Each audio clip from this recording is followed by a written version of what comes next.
প্রাচীন ঐতিহ্য মেনে রাজবংশী সম্প্রদায়ের ঘরে ঘরে পালিত হচ্ছে তেরিয়া পুজো ও রাখাল সেবা।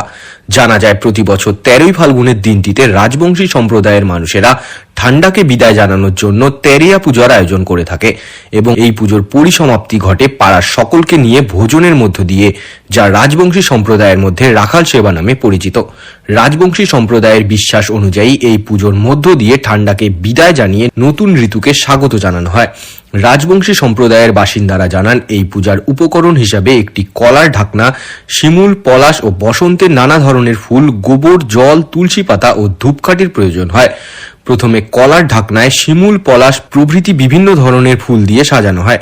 তারপর রাস্তার মোড়ে সেই কলার ঢাকনার ধূপ জ্বালিয়ে পুজো দেওয়া হয়। সেখানে ঠান্ডা শেষ হয়ে বসন্ত ঋতুকে স্বাগত জানান বাসিন্দারা। দেবতার কাছে ঠান্ডা শেষ করার প্রার্থনা জানিয়ে ছেলে মেয়ে ও পুরুষেরা রাস্তার মোড়ে জল নিয়ে গিয়ে স্নান করেন।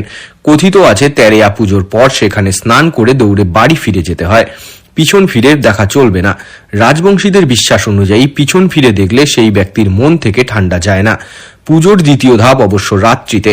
ওই দিন প্রত্যেক পাড়ায় পাড়ায় রাজবংশী সম্প্রদায়ের মানুষেরা মিলিতভাবে পাড়ার মাঠে ভোজন বা পিকনিকের আয়োজন করেন, যা তাদের কাছে রাখাল সেবা নামে পরিচিত।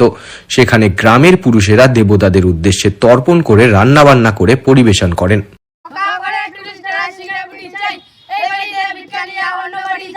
বড় বড় বাড়িগুলা ঘন ঘন কই সকালতে জেনে বেড়াতি ভিক্ষা না কই আমার পারে কুনি ব্যাং খাইটোরা ভিক্ষা দেন। বাংলা বিলে নমস্তে উলা করে তুলুস তারা সিংহা পুলিশ চাই এই বাড়িতে ভিক্ষা নিয়া অন্য বাড়ি যাই।